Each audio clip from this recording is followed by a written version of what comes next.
उत्तर प्रदेश में योगी सरकार ने कांवड़ यात्रा के रास्तों पर दुकानदारों के नाम लिखवाने का आदेश दिया तो सियासत गरमाते देर नहीं लगी। विपक्षी दलों के अलावा एनडीए के सहयोगी दलों ने भी सरकार के इस फैसले पर आपत्ति जताई है। जेडीयू एलजेपी के अलावा अब राष्ट्र लोकदल के प्रमुख जयंत चौधरी ने भी इस फैसले पर सवाल उठाए हैं।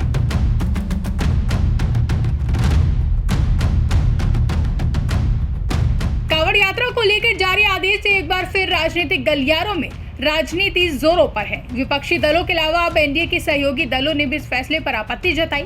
इसी कड़ी में राष्ट्र लोकदल के प्रमुख और केंद्रीय मंत्री जयंत चौधरी ने भी योगी सरकार के इस फैसले पर आपत्ति जताते हुए कहा कि कांवड़ यात्रियों की सेवा सब करते हैं, यह सोच समझ कर लिया गया फैसला नहीं है। किसी भी फैसले से नुकसान नहीं होना चाहिए। पहचान करके चिन्हित करने वाली बात मुझे समझ नहीं आ रही। देखिए, it doesn't appear to be well thought out and well reasoned decision, and any decision should not cause harm to the sense of well-being of the community and the harmony in the community.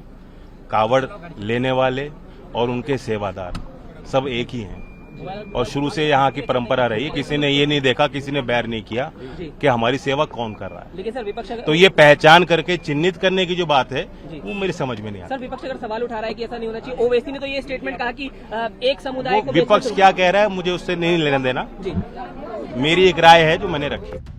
आपको बता दें कि योगी सरकार ने Kanwar root के दुकानों ठेले वालों के लिए आदेश जारी किया है। आदेश में कहा गया है कि सभी दुकानों और ठेलों पर अपना नाम लिखें, जिससे कांवड़ यात्री जान सके कि वो किस दुकान से सामान खरीद रहे हैं, जिसको लेकर राजनीति जोरों पर है।